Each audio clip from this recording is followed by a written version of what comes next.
Tadi sudah dilakukan tahap 2 ya, proses pemeriksaan tahap 2. Jadi penelitian berkas sudah ditandatangani Danu dan disaksikan oleh kita selaku kuasa hukum, serta ada disaksikan juga dari LPSK dan penyidik gitu.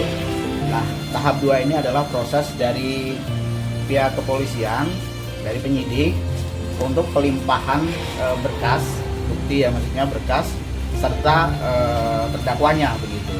Jadi setelah proses ini nanti baru kemudian 1 atau 2 minggu biasanya nanti dibawa ke pengadilan untuk dilakukan sidang. Nah, tadi alhamdulillah Danu juga dipesan nih buat teman-teman wartawan, buat apa namanya yang sudah telah mendukung Danu gitu, untuk tetap bersabar, untuk minta doanya Danu untuk bisa melalui proses ini dengan cepat dan baik gitu.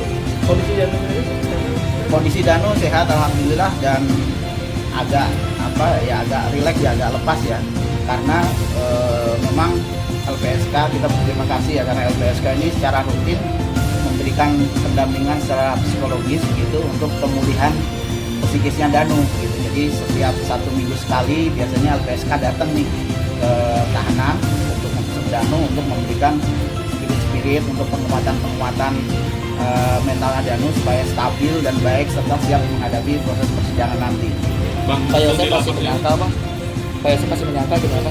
Kalau Pak Yosef, karena kami bukan kuasa hukum Yosef kan, jadi tadi Danu dulu ya, karena Danu datang pertama, yang diproses adalah Danu dulu. Nah, baru setelah Danu selesai baru Pak Yosef. Jadi kami belum paham, tapi kalau dari keterangan ngobrol-ngobrol sih masih tetap menyangkal sesuai dengan keterangan-keterangan yang awal yang Pak Yosef sampaikan.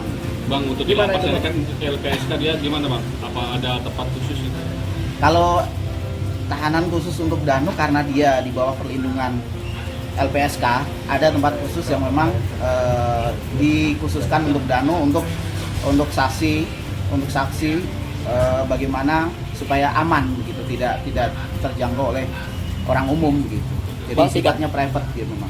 3 tersangka lagi belum ditahan dan P21 Ya. mana, Bang?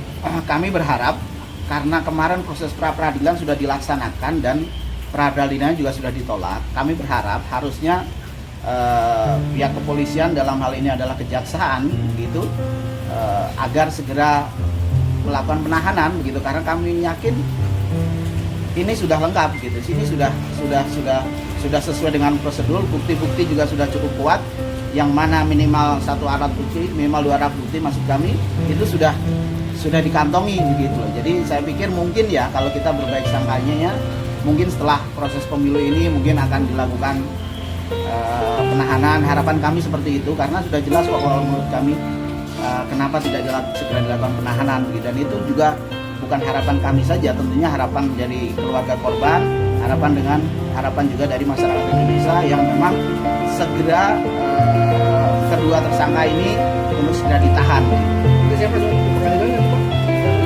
Kalau persiapan di pengadilan, karena bukti tadi kan, karena untuk P21 ini, jadi tahap 2 ini kan memang prosesnya itu kan memang semua keterangan Danu ini kan memang direview dari awal sampai akhirnya ada konsistensi tidak yang keterangan yang dari awal diberikan Danu pada saat sampai sekarang itu dicek lagi, direview lagi. Nah, ketika itu sudah tepat, sudah sesuai, ini prosesnya akan segera dilaksanakan. Dan Danu konsisten, kalau saya lihat ketika Danu konsisten, tentunya kami juga pede dengan proses ini. Artinya Danu sebagai pelaku sekaligus saksi, dia juga sebagai JC, sebagai orang yang mau mengungkap kasus ini, memang sudah berkata sesuai dengan apa yang dia ketahui, dia lihat, dialami sesuai dengan konstruksi saksi yang ada dalam KUHP. Jadi kami yakin bahwa proses ini akan cepat segera berjalan dan akan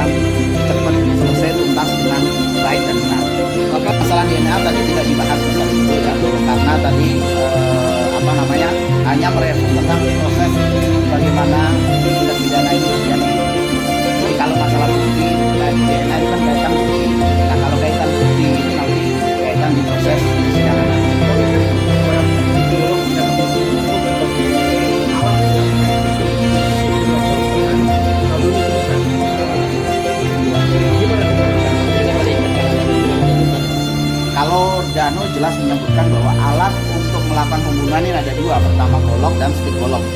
Stick golok yang kecil maksud kami ya.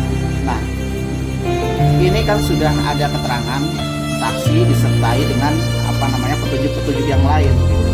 Nah, walaupun memang golok belum ditemukan ya sampai saat ini, tapi kan ada